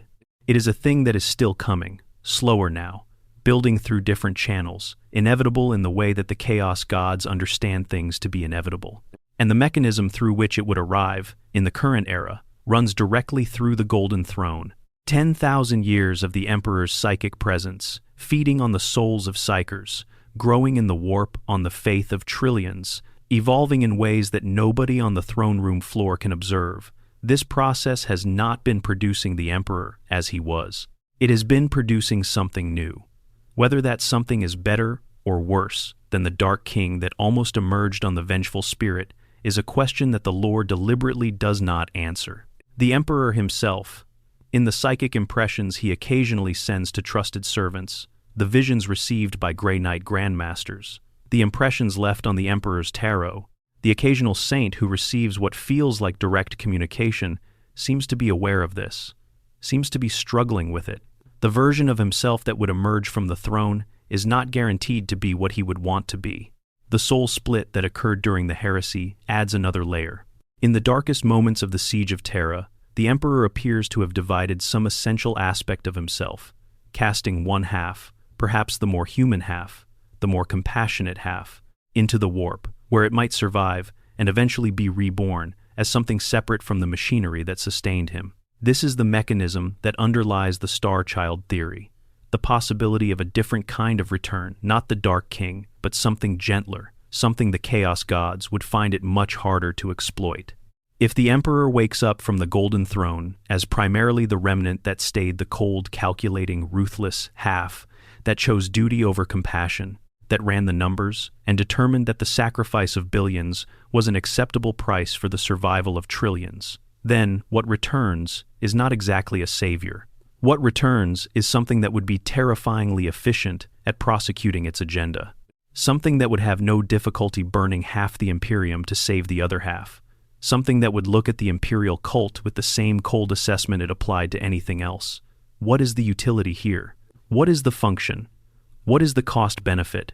And make decisions accordingly. If, on the other hand, some ritual or event manages to reunite the two halves of the Emperor's soul before the awakening is complete, if whatever exists in the warp, as the Star Child merges back with what has been maintained on the throne, Then, what wakes up might be something genuinely different, something that has both the ruthless strategic intelligence and the capacity for compassion that the pre-heresy emperor sometimes showed glimpses of, something that learned from the heresy, not just the tactical lessons, but the human ones.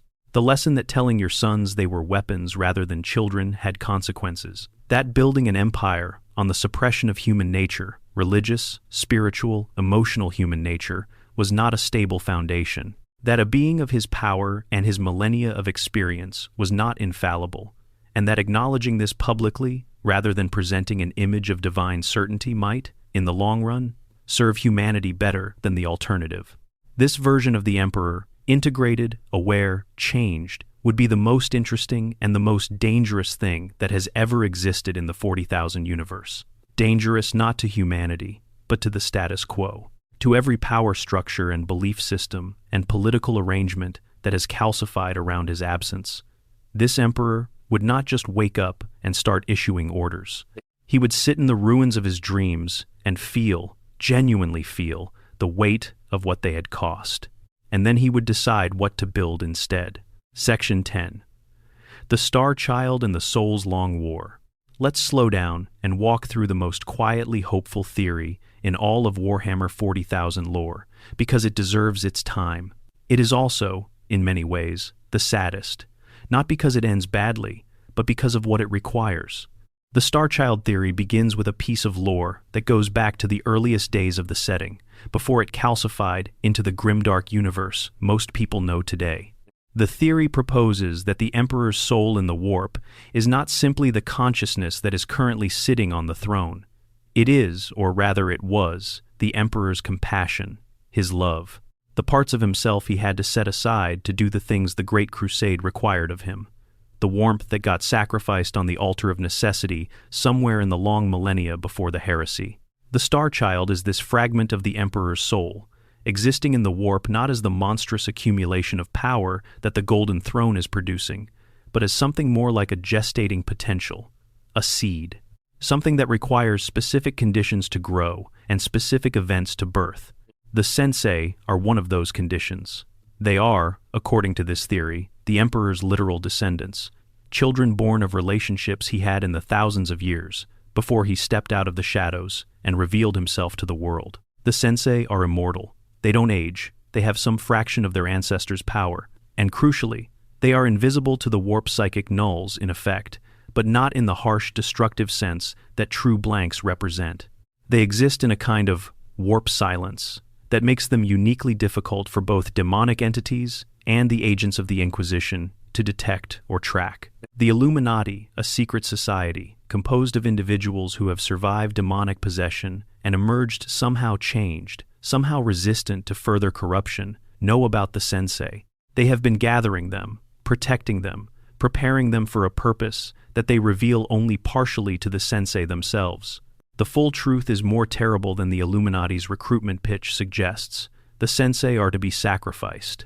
Their lives, their psychic essence, the fraction of the Emperor's soul that each of them carries all of this, is to be offered to the Golden Throne at a specific moment, the moment when the Emperor's body is finally, irrevocably dying. In that moment, the theory holds, the sacrifice of the Sensei would provide the final push of energy and essence needed to birth the Star Child, a new being in the warp, not the Dark King, but something that could oppose the Dark King, an entity built from the Emperor's compassion rather than his power, capable of eventually becoming the fifth warp god that the setting has always seemed to be building toward, the anathema to chaos.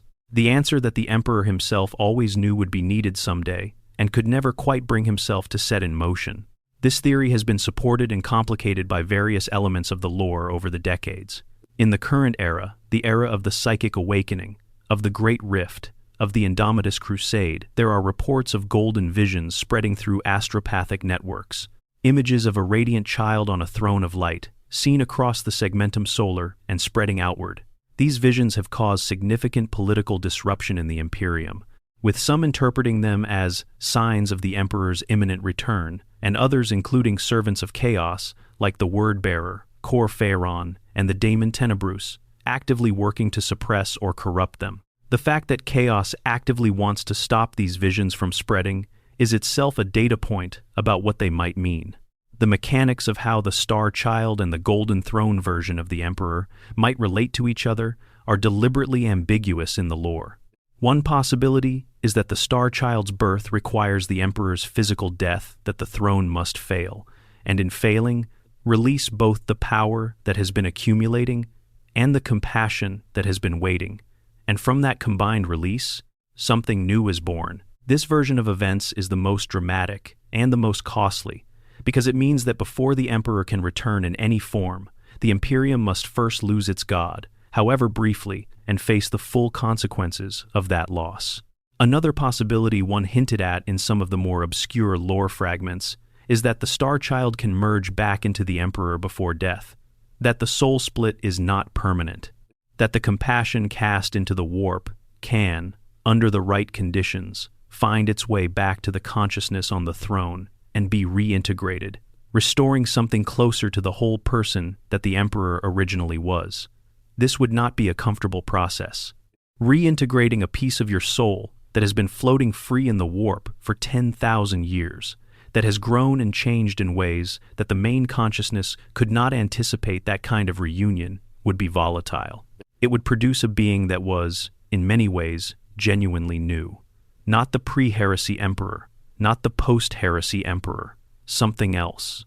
Something that the prophecies and theories haven't fully mapped yet. The war between these possibilities is, in the lore, literally ongoing. The servants of chaos who work to suppress the Star Child visions are working to prevent one outcome. The Illuminati gathering their sensei are working to enable it. Factions within the Inquisition, who have stumbled across fragments of this conspiracy, are either trying to help it or trying to stop it, depending on their philosophical orientation and how much they trust their own interpretation of the evidence. And the Emperor himself, that fragmentary, still-present consciousness on the Golden Throne, is either steering events toward one outcome or the other, or is genuinely uncertain which outcome he wants, or is fighting too hard simply to maintain the basic functions of keeping the Astronomicon burning and the Webway breach sealed to have anything left for longer-term planning. The Star Child theory is the one that offers, if not a happy ending in the conventional sense, at least the possibility of a different kind of ending.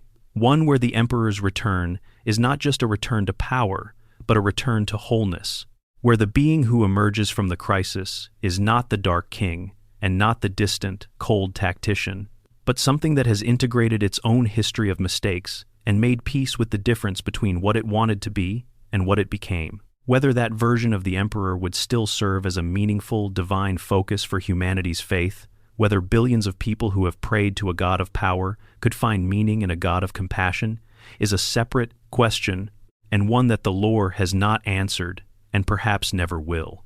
Section 11. How every other faction shifts. No event in the 40,000 universe exists in isolation. The Emperor's awakening is an event of such magnitude that every major faction in the galaxy would be forced to respond, recalibrate, and potentially fundamentally alter the direction it has been moving in for thousands of years. The Necrons, first.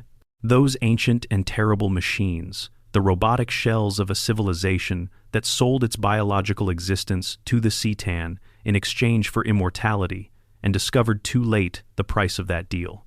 The Necrons were the dominant species of the galaxy 60 million years ago.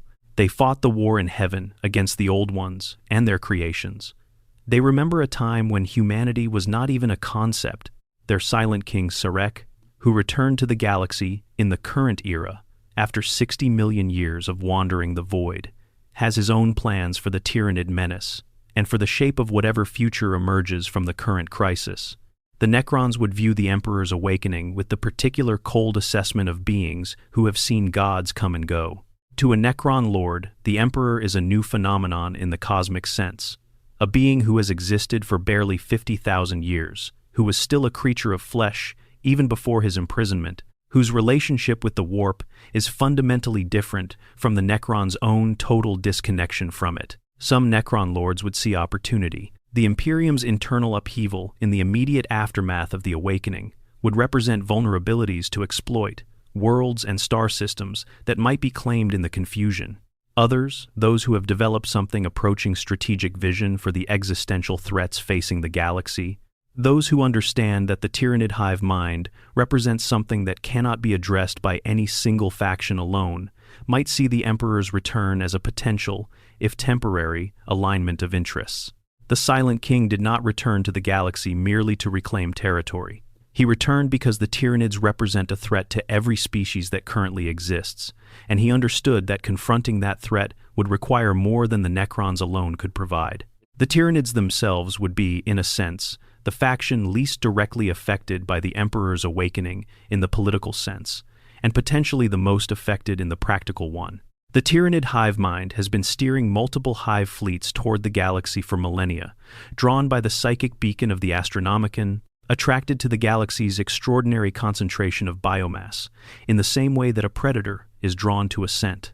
A brightened, strengthened Astronomicon, which is one of the first effects of the Emperor's awakening, would function as a brighter beacon, more hive fleets, arriving sooner, in greater numbers. The Emperor's return might, paradoxically, accelerate the Tyranid threat even as it strengthens the galaxy's capacity to respond to it. The Tau Empire, that small, relatively young civilization, on the galactic rim that has somehow built something that functions as an actually somewhat functional society, would view the Emperor's awakening as a data point to be assessed and a threat to be evaluated.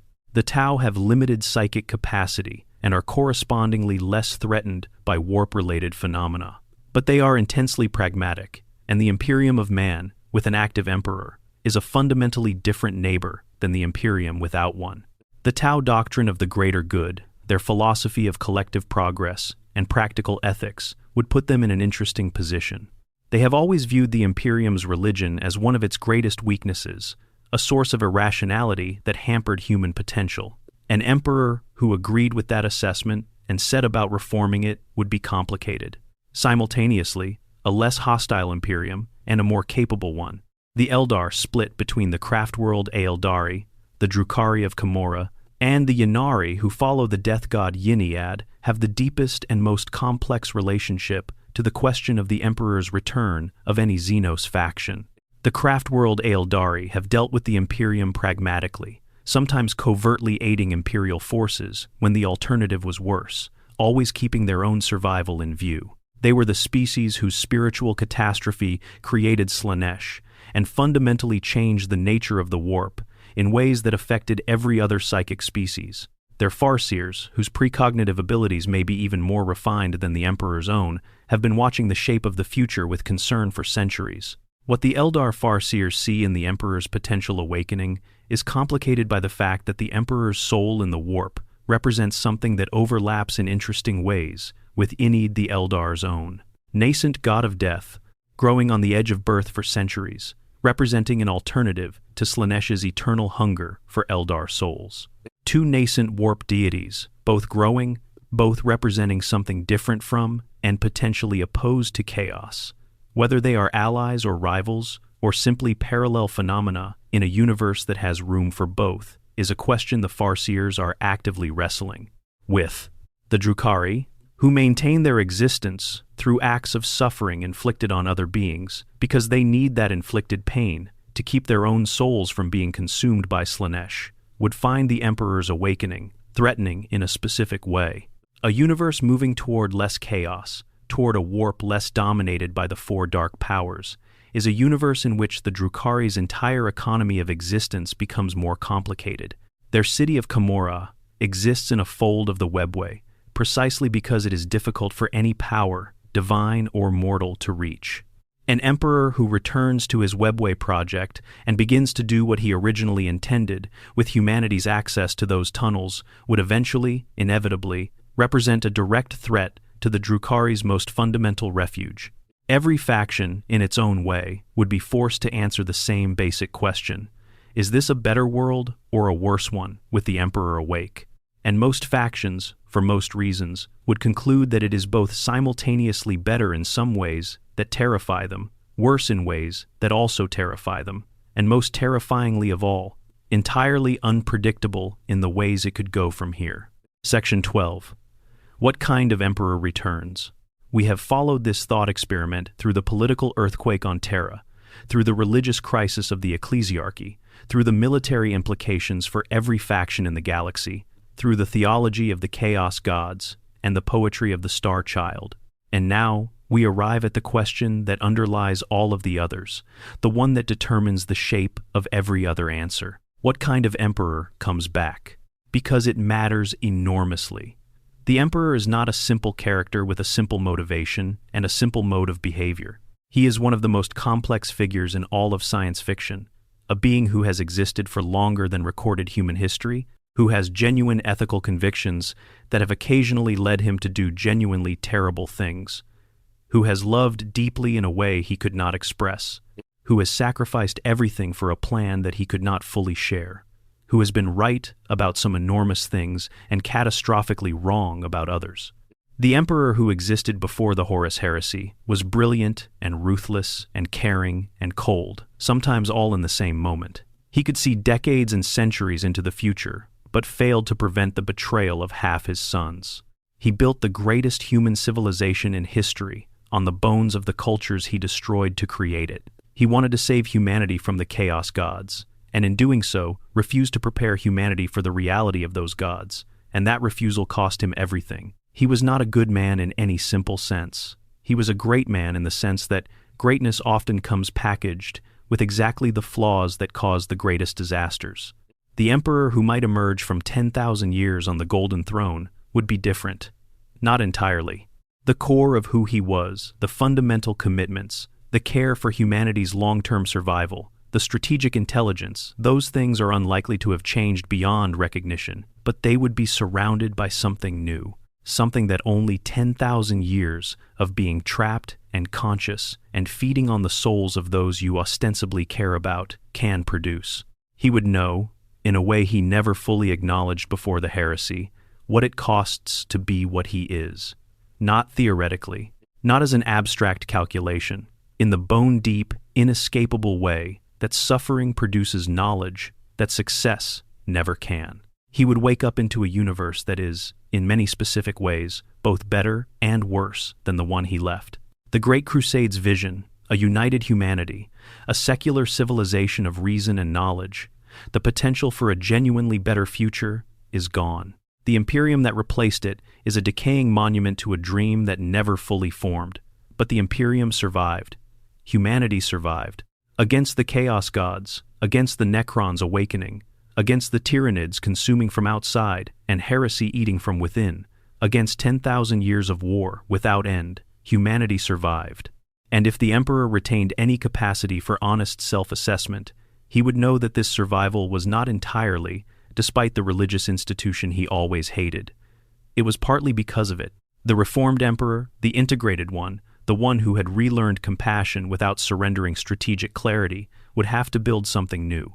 Not the Great Crusade's secular empire of reason, not the High Lord's theocratic police state, something that had learned from both of those experiments.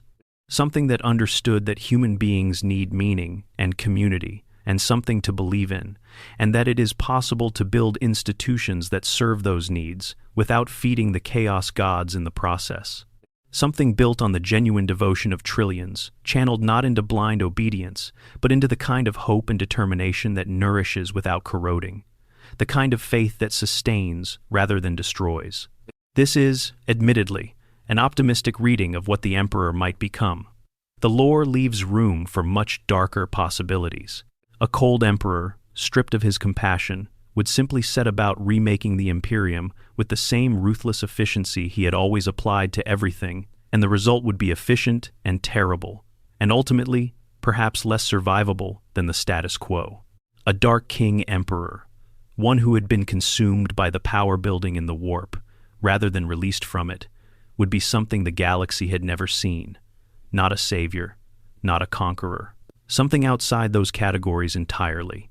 But the hope, the genuine hope that sits at the heart of this question, underneath all the grimdark and all the tragedy and all the magnificent awfulness of this universe, the hope is this: 10,000 years is a long time to think, long enough to understand things you couldn't understand before, long enough to grieve the people you failed and the things you broke and the children you treated as tools when they deserve to be treated as sons. Long enough to realize that the plan, the great plan, the one you spent 40,000 years preparing, and 2 centuries executing, and 10,000 years suffering for that plan, was not wrong, exactly.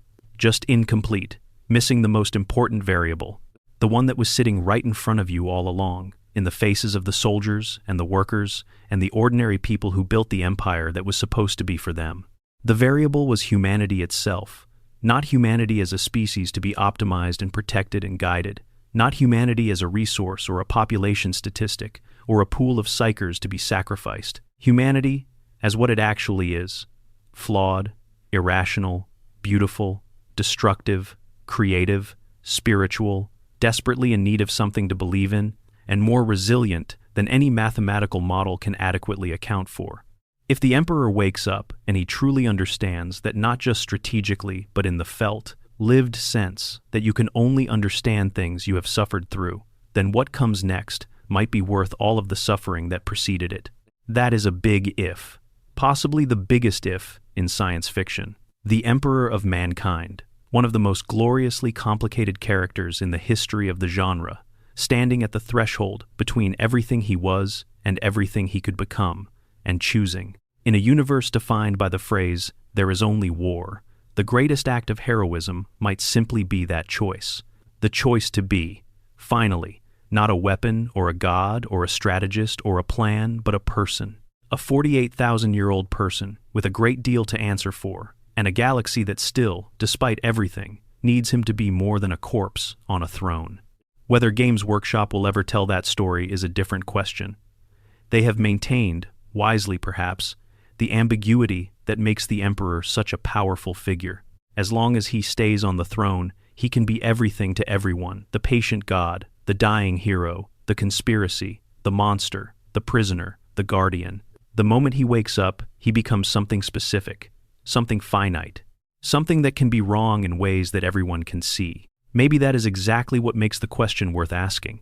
Because in the grim darkness of the far future, a story about someone choosing to be human, despite every reason not to, despite everything the universe has put in the way of that choice, might be the most radical thing that universe could contain. The Emperor endures. The vigil continues.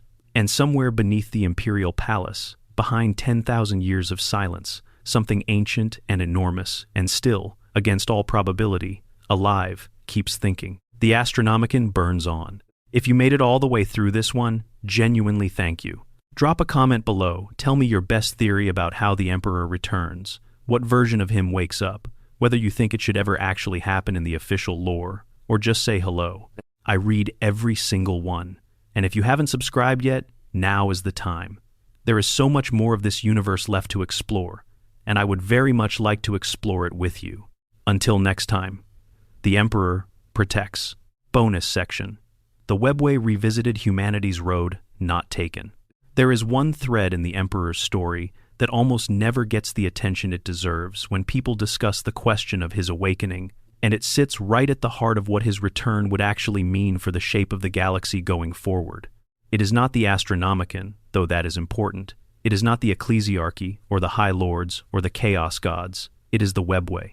Before the Horus heresy, before Horus even turned, before any of the seeds of betrayal had yet flowered into the catastrophe that defined the next 10,000 years, the Emperor's most ambitious plan was not the Great Crusade. The Great Crusade was a step, a necessary step, a brutal step, a step that required the Emperor to set aside things he perhaps should not have set aside, but still just a step. The Great Crusade was about gathering humanity together and giving it the military and political coherence to survive long enough to take the actual next step. The actual next step was the Webway. The Eldar, that ancient, brilliant, doomed species whose civilization once spanned the galaxy and whose spiritual collapse gave birth to Slaanesh, had built a network of tunnels threading through reality, not through the warp, through a dimension adjacent to both real space and the warp, but protected from both, accessible from either, but subject to neither. The Webway allowed the Eldar to travel between stars without entering the warp at all, without exposing themselves to daemons, warp storms, the corrupting influence of the ruinous powers, the need for navigators, any of it.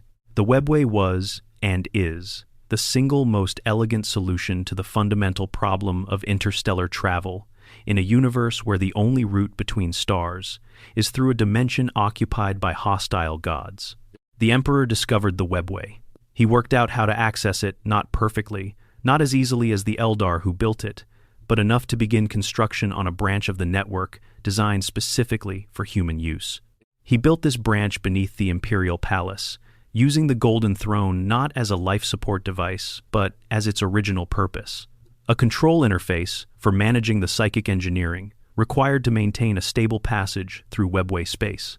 He was personally sitting on the throne, directing the construction of this passage, pouring his own immense psychic power into the project, not to stay alive, but to build something, to open a door that would change everything about how humanity moved through the galaxy. The plan, once the webway passage was complete, was breathtaking in its ambition. Human ships would travel through the webway rather than the warp. The Astronomicon would become optional rather than essential. The black ships and their terrible sacrifice would become unnecessary. The navigators, those noble but mutant humans whose existence was a reminder of every compromise the Emperor had been forced to make, they would become historical figures rather than operational necessities. And humanity, freed from its dependence on a route through hell and the institutions that hell had forced into existence, would evolve. The psychic humanity the Emperor had always known was coming the next stage of human development, a species that could engage with the warp from a position of strength rather than desperate dependency, would finally have a chance to emerge without the Chaos Gods immediately consuming the individuals in whom that development first manifested. Magnus the Red destroyed this. Not deliberately, not maliciously. In one of the most heartbreaking moments in the entire Warhammer lore, Magnus used his enormous psychic power to send a warning directly to his father, tearing through every ward and protection the Emperor had built around his webway project to do it. The act of tearing through those wards did not just send a message, it tore open the webway passage itself. What had been a carefully controlled aperture into a protected dimension became an uncontrolled breach, and through that breach came everything that the webway had been designed to keep out. The daemons that flooded through this breach killed thousands of the Emperor's technicians and warriors in the first moments, and the Emperor was forced to abandon his construction project entirely and take his seat on the throne, not to build anymore, but to hold the breach closed by sheer psychic force. Everything that followed everything flows from that moment. The Emperor forced onto the throne, unable to respond to Horus's gathering rebellion in person, unable to walk away from the throne for even a moment without the breach widening catastrophically. The isolation that allowed the heresy to develop as it did, the final confrontation with Horus, the mortal wounds, the 10,000 years of imprisonment, all of it begins with Magnus trying to help and accidentally destroying the one project that might have saved everything. If the Emperor wakes up, the webway project becomes relevant again. Because the breach that Magnus opened, the reason the Emperor was forced to the throne in the first place, is still there. Or it was, until the Great Rift changed the warp's geography in ways that haven't been fully mapped. The question of whether the original reason for the throne's necessity still applies is one of the most practically important questions in the entire scenario. Because if it doesn't, if 10,000 years and a warp-shattering catastrophe and the Emperor's own psychic evolution have changed the equation, then there is nothing structurally preventing the Emperor from stepping off the throne and going back to work. What work would he go back to? The webway project was not abandoned willingly. It was abandoned because it was physically impossible to continue. If the obstacle to continuing it has changed or been removed, the Emperor would have every reason to restart what he began. And the galaxy he would restart it in is one where the need for it is even more acute than it was in the 30th millennium. The Great Rift has made warp travel more dangerous, more unpredictable, more costly in lives and ships and time than it has been since the Age of Strife. A completed human webway network, even a partial one, connecting Terra to the major hub worlds of the Imperium would be transformative in ways that make the Primaris Marine project look like a minor administrative adjustment. The Eldar's webway is still out there, damaged in many places, contested in others. The Dark Eldar have made Camorra in a fold of the webway their home, and would not welcome Imperial expansion into their territory without significant persuasion. The Harlequins, those masked warriors who move between Eldar factions, carrying messages and mysteries, would have opinions about an emperor who decided to begin construction in the webway again. The Ynnari might see an opportunity for cooperation. The Craftworlders would negotiate, but the potential is there. And for an emperor who woke up after 10,000 years of forced stasis, the chance to resume the project that was always meant to be the real legacy of the Great Crusade, not the Imperium as it exists, but the Imperium as it was meant to become, would be impossible to ignore. The webway is humanity's path out of the current crisis.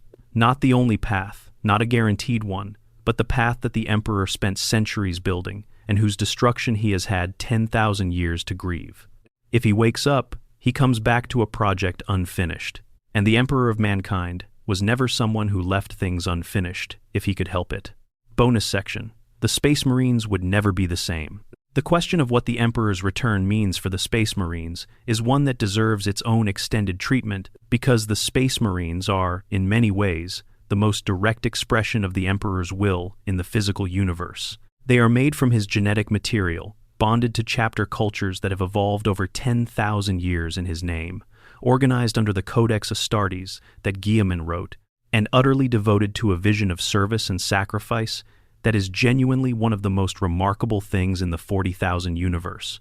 All of that devotion, all of that capacity for heroism, in service to a being who, by any objective measurement, has been unable to actually communicate with them for 10 millennia.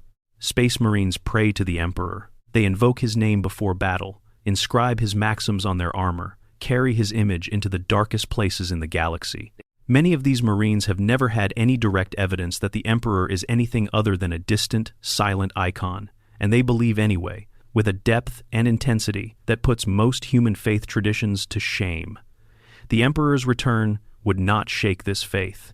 It would, if anything, vindicate it in the most dramatic way possible. Every Space Marine who ever knelt and asked the Emperor for strength in a desperate moment would know, in that instant, that they weren't just talking to a golden statue. But the implications run deeper than validation. The Space Marines, as they exist in the current era, are organized into chapters of roughly 1,000 warriors each. This was Guilliman's design, intended to prevent any single commander from ever again commanding an army large enough to threaten Terra the way the traitor legions did during the heresy. The Codex Astartes is the governing document of this structure, and for 10,000 years it has been treated with a reverence approaching Scripture. Chapters that deviate from the Codex too dramatically face censure, investigation, sometimes outright destruction. The structure is built on the assumption that there is no higher authority, no living person capable of managing a force organized on the pre-heresy legion model. The Emperor's return changes that assumption. He is, by definition, the only person who could manage the kind of force that would make the chapter structure obsolete. And the question of whether he would want to consolidate the chapters back into something resembling the original legions is one that every chapter master in the Imperium would be losing sleep over. There are arguments on both sides. The original legion structure was more efficient, militarily. A single commander with 20,000 or more Marines under direct control is a blunter, more overwhelming instrument than a chapter of 1,000 operating in coordination with other chapters. The Great Crusade was won with legions, but the Horus Heresy was also enabled by legions. The treachery of a single Primarch brought hundreds of thousands of Marines into open rebellion, in a way that the fragmented chapter structure makes essentially impossible to replicate. If Marneus Calgar of the Ultramarines turned traitor tomorrow, he would bring 1,000 Marines into treason. If Robert Guilliman had turned traitor during the heresy, which, thankfully, he did not, he would have brought 100,000.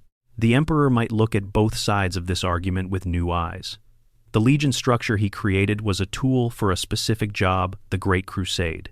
The chapter structure Guilliman created was a tool for a different specific job, surviving the aftermath of the heresy and maintaining enough strategic flexibility without creating another existential threat from within. The galaxy the Emperor wakes into has different problems from either of those eras. It has a great rift, splitting it in half. It has Tyranid hive fleets, arriving in numbers that increase each decade. It has 10,000 years of accumulated enemies, accumulated losses, accumulated grievances. The organizational question is not just what structure worked before, but what structure works for this, and that question does not have an obvious answer. There is also the question of what the Emperor would make of the Primaris Marines, those newer, more capable space marines, created by Belisarius Cawl under Guilliman's direction, and then approved by the Emperor through whatever limited form of communication existed between a barely conscious Golden Throne and the Archimagos, who claimed to be carrying out a 10,000-year project he had been given millennia before. The Primaris project is one of the more contentious elements of the current lore, and whether the Emperor truly authorized it in any meaningful sense, or whether Cawl's interpretation of a very old and vague commission was stretched beyond what was ever intended, remains deliberately ambiguous. The Emperor would have opinions about this.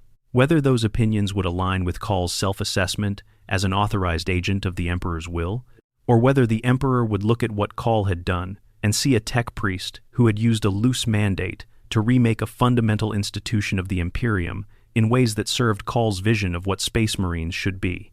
That is exactly the kind of political bomb that the Emperor's awakening would detonate in every direction simultaneously.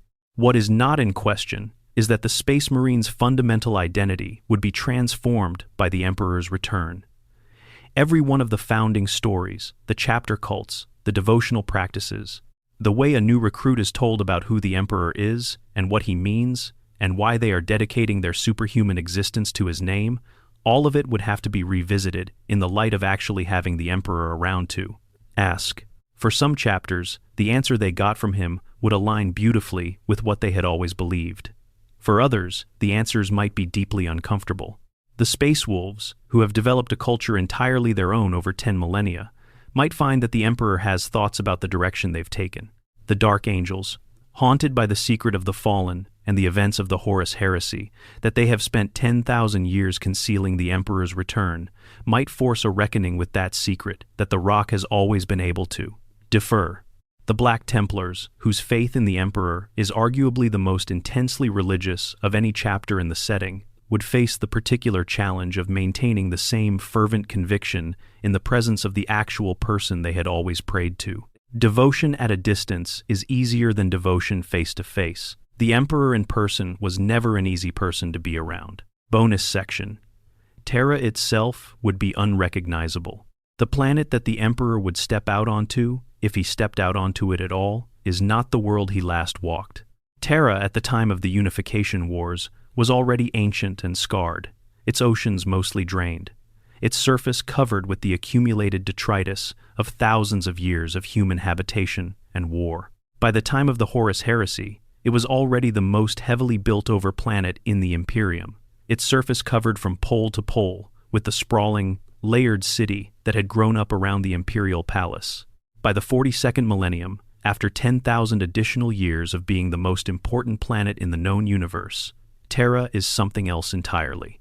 The hive cities of Terra extend for hundreds of kilometers in every direction. They have grown and merged and grown again until the distinctions between individual cities have been lost, and what exists now is a single continent-spanning structure of interconnected spires and underhives and everything in between, home to hundreds of billions of people whose ancestors have not seen open sky in generations.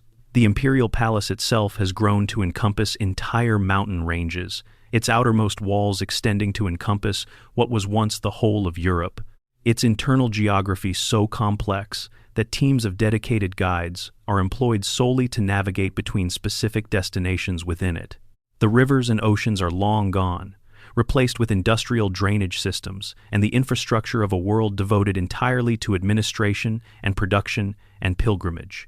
The air of Terra is kept breathable by systems of atmospheric processors that have been running, in some cases, for thousands of years. The food supply is maintained by vast hydroponic operations hidden in the lower levels of the hive structures, supplemented by imports from the breadbasket worlds of the surrounding systems. The people of Terra, from the highest-ranking bureaucrats in the palace to the lowest underhive inhabitants who have never seen anything above the 5th subterranean level, have built entire civilizations in miniature within. This environment, complete with their own political structures, their own versions of the imperial faith, their own underground economies, and gang hierarchies, and social rituals. The Emperor built Terra as a foundation.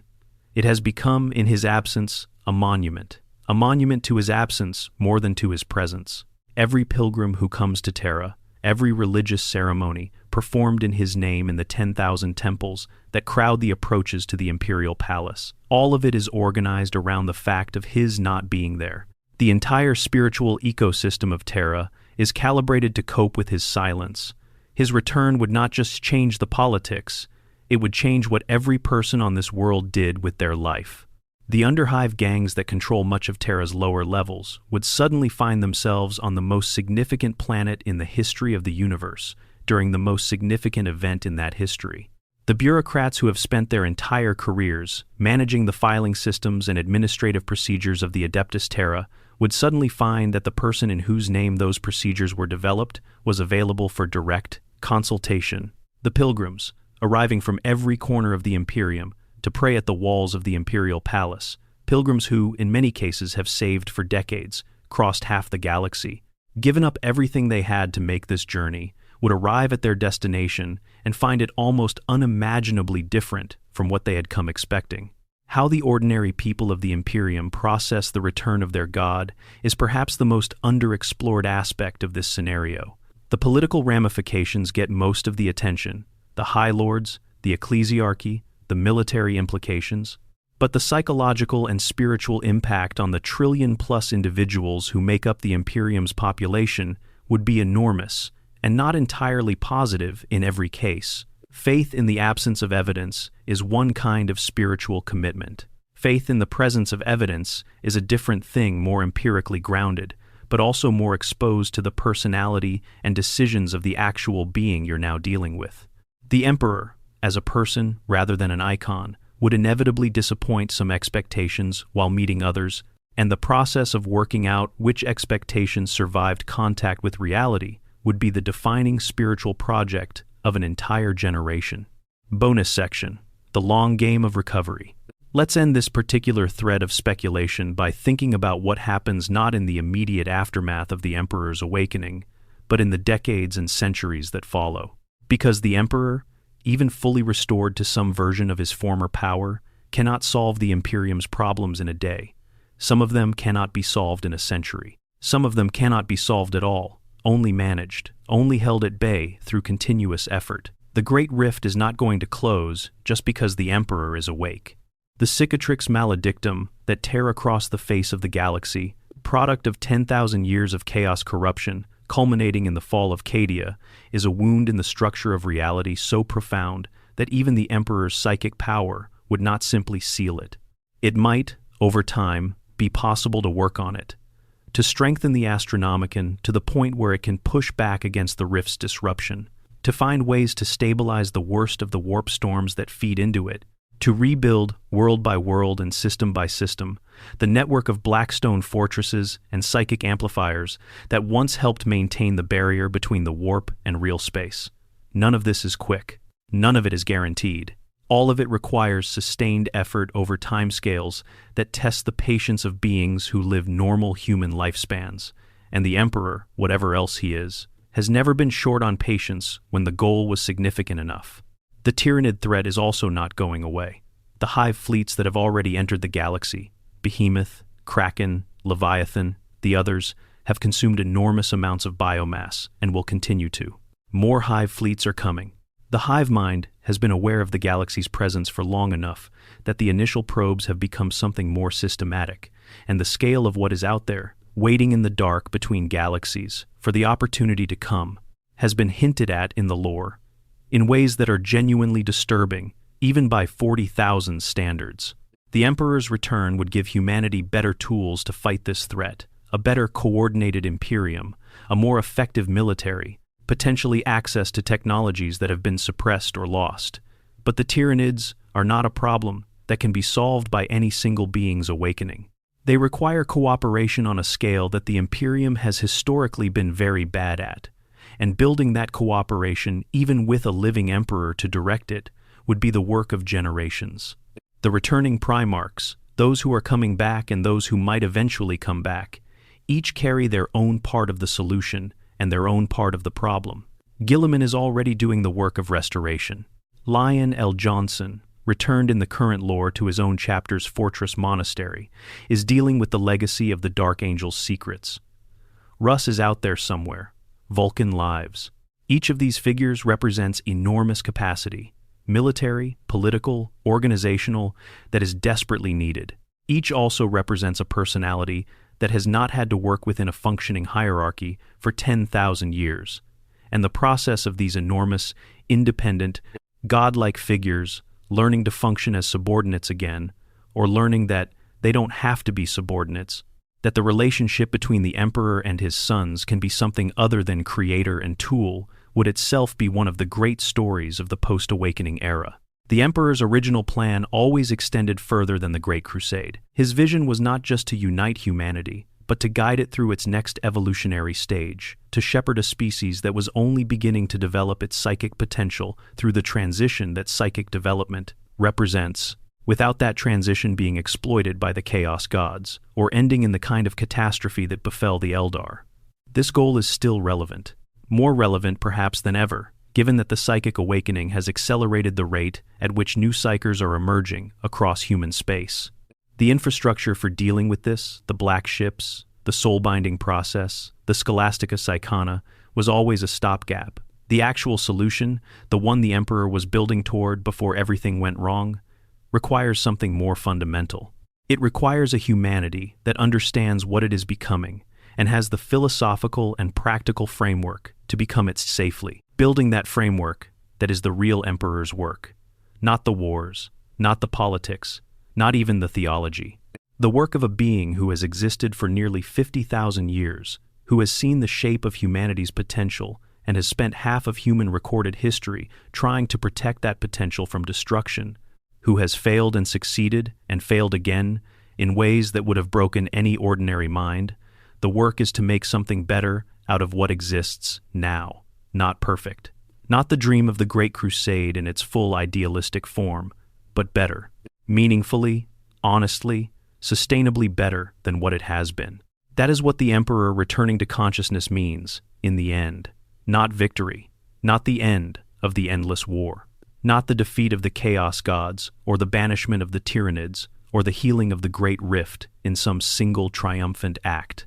It means someone with the intelligence, the power, and the sheer accumulated experience of almost 50,000 years of existence finally being able to look at the problem clearly and say, here is where we are. Here is what we have. Here is what is worth keeping and what must change. And here is the next step. One step at a time. That is how you move a species across the stars. One step, one world, one generation at a time. The Emperor knew this when he began. He knows it better now. And the galaxy, battered and broken and beautiful and still, stubbornly, alive. The galaxy is ready to take the next step. If only someone would show it where to put its feet. The Astronomicon burns. The Emperor endures. And somewhere in the long dark, between what was and what could be, a door is waiting to be opened. Bonus section. The question of memory and accountability. There is a dimension of the Emperor's potential awakening that almost nobody discusses, and it is maybe the most human dimension of all. What does an entity like the Emperor remember? And how does he reckon with what he remembers? The Emperor was alive and conscious during the Age of Strife, during the Unification Wars, during the Great Crusade, and for some period of the Horus Heresy before his body was destroyed. That means he carries personal memories of everything that happened in those eras, not the sanitized, mythologized versions that the Imperium has compiled in its histories, the actual events, as they were, including all the moments of doubt and failure and human cost that the official histories omit or obscure. He remembers the Primarchs as they were when they were young, not as the demigods of legend, but as the specific individuals he created and raised and failed. He remembers Horus not as the archenemy, the war master of chaos, the ultimate traitor. He remembers Horus as the son who carried more of his father's hopes than any of the others, the one who understood the Great Crusade's purpose more deeply than anyone, the one whose fall was not the betrayal of a tool, but the death of a beloved person. He remembers the precise moment, in the war within the webway, when he realized that what he had built and what he had hoped to build were not the same thing. He remembers the feeling of his body failing around him as he sat on the throne for the first time, and understood that this was not a temporary measure, but the rest of his life.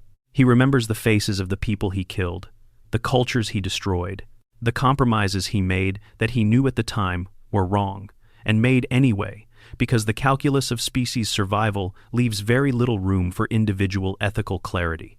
10,000 years of consciousness, however fragmented, engaged in the vast mechanical task of sustaining the throne and the Astronomicon and the barrier against the webway breach, has not erased those memories. If anything, it has given him 10,000 years to revisit them without the distraction of new events demanding his attention. 10,000 years to examine every choice he made and its consequences. 10,000 years of something that, in a mortal mind, we would call regret. The Emperor does not, as far as the lore tells us, suffer from regret in the way that ordinary humans do. He is too self-contained, too long-lived, too fundamentally strategic in his thinking for regret to be a crippling emotion. But the lore does hint, in 100 small ways, that whatever is happening behind those closed eyes is not passive. It is not peace. The being on the throne is working psychically, constantly, with every fraction of his consciousness, not devoted to the mechanical tasks of his existence on something, working through something. The Black Library author, Dan Abnett, who has written some of the most thoughtful depictions of the Emperor in the recent lore, suggests in various works that the Emperor's imprisonment has changed him in ways that a full consciousness would not have permitted, that the limitation of his physical existence has, paradoxically, forced a kind of inner development that his active, outward-focused, pre-heresy existence prevented. When he wakes up and begins to speak to the custodians, to Guilliman, to whoever is in that throne room on the day he will be accountable, not in the legal sense, there is no institution in existence that could hold the Emperor legally accountable for anything. But in the moral sense, in the human sense, in the sense that matters to actual people who have actually been affected by the consequences of his choices, Guilliman has already expressed, in the current lore, a profound disillusionment with his father. His secret conversations with the being on the throne, those private moments that no one else has witnessed, have left him shaken in ways he conceals from everyone around him. He has described the experience as looking into the eyes of a craftsman, examining one of his tools, not a father looking at his son. He has wrestled with the question of whether his entire existence, and the existence of every Primarch and every Space Marine and every soldier who ever fought in the Emperor's name, was genuinely in service of something worth serving, or simply in service of a plan so vast and so cold that the people in it were always incidental. The Emperor, if he wakes up, will need to have these conversations, not as abstract theology, as actual conversations with actual beings who have actual grievances and actual pain and actual questions that deserve actual answers. And the quality of those answers, whether they come from the cold, strategic half of his nature that has always been the dominant public face, or from whatever the 10,000 years of reflection have added or restored, will determine more about the shape of the post-awakening Imperium than any political decision or military campaign. The conversation between a father and a son, who has been keeping the family running while his father was absent for 10,000 years, who has discovered that the family is not what he thought it was, who has made enormous sacrifices in its name, and is no longer certain those sacrifices were entirely worth what was asked. That conversation, conducted between a Primarch who was built to be a tool, and an Emperor who is slowly coming to terms with the cost of building tools from people that is one of the richest, most genuinely moving conversations in the entire 40,000 universe. And it hasn't happened yet. It is waiting, unwritten, somewhere in the future of a setting that has been building toward it for 40 years. When it does happen in the books, or in fan imagination, or in whatever form the lore ultimately takes, it will be about more than strategy. It will be about what it means to be made for a purpose, what it means to be loved by someone who expresses love only through the creation of useful things, what it means to discover that the person you have been serving your entire existence was, like you, doing the best they could with the knowledge and capacity they had, and that their best, like everyone's best, was sometimes not enough. The Emperor endures, humanity endures, and in the space between those two kinds of endurance, between the vast cosmic scale of an immortal psyker's sacrifice and the intensely personal scale of a son waiting for his father to wake up and explain himself. That space is where all of the most interesting stories Warhammer 40,000 live. Final thoughts. Why this question matters. The "what if the Emperor wakes up" question has been part of Warhammer 40,000 since the very beginning of the hobby. It sits at the heart of every discussion about where the lore is going, every debate about whether the setting should advance its timeline, every argument about what the Emperor truly is and what he would do if he had the chance to do anything again. And the reason it sits there, at the heart of all of these conversations, is that it is not just a question about a fictional universe. It is a question about the things that fictional universe was built to explore. The Warhammer 40,000 universe is, at its core, a thought experiment about cost, about what humanity would be willing to pay for survival, and whether survival purchased at that price would be worth having, about the difference between preserving a species and preserving what makes that species worth preserving, about whether institutions created to serve a purpose outlive that purpose and what happens when they do, about whether a sufficiently important goal justifies the suffering required to pursue it, and who gets to make that calculation, and who bears the cost of being wrong. These are not small questions. They are among the largest questions that human beings actually grapple with in actual history. The 40,000 universe simply has the freedom, which history does not, to ask them at a scale where the stakes are clear and the consequences are unambiguous. In real life, the relationship between ideology and suffering is murky and contested and subject to endless reinterpretation.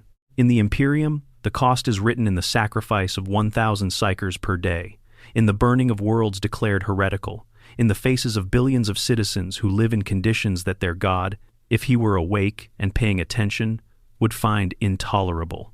The Emperor waking up forces all of those questions to a reckoning. His return would not answer them. Nothing could answer questions that fundamental, not even a god made manifest. But it would force the people and institutions and species of the 40,000 universe to stop deferring them. The High Lords cannot continue to govern in the Emperor's name when the Emperor is available to govern himself. The Ecclesiarchy cannot continue to interpret the Emperor's will when the Emperor is available to express it directly. The traitor legions cannot continue to justify their rebellion against a corpse when the corpse has opened its eyes. Every argument that has been sustained for 10,000 years by the inability to ask the source directly would suddenly be exposed to the terrifying possibility of an actual answer. Whether Games Workshop will ever pull this trigger is genuinely uncertain. The Emperor on the throne serves so many narrative functions: the mystery at the heart of the setting, the god who cannot be questioned, the sacrifice that gives meaning to every other sacrifice that removing him from it would fundamentally change the kind of story the 40,000 universe tells.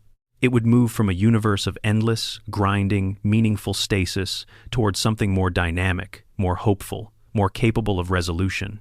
And there is a real argument that this would make it less interesting, not more, that the Grimdark is not just an aesthetic choice, but a structural one, built on the specific hopelessness of a universe, where the answer to every question about whether things can get better is not yes or no, but not yet, and probably never.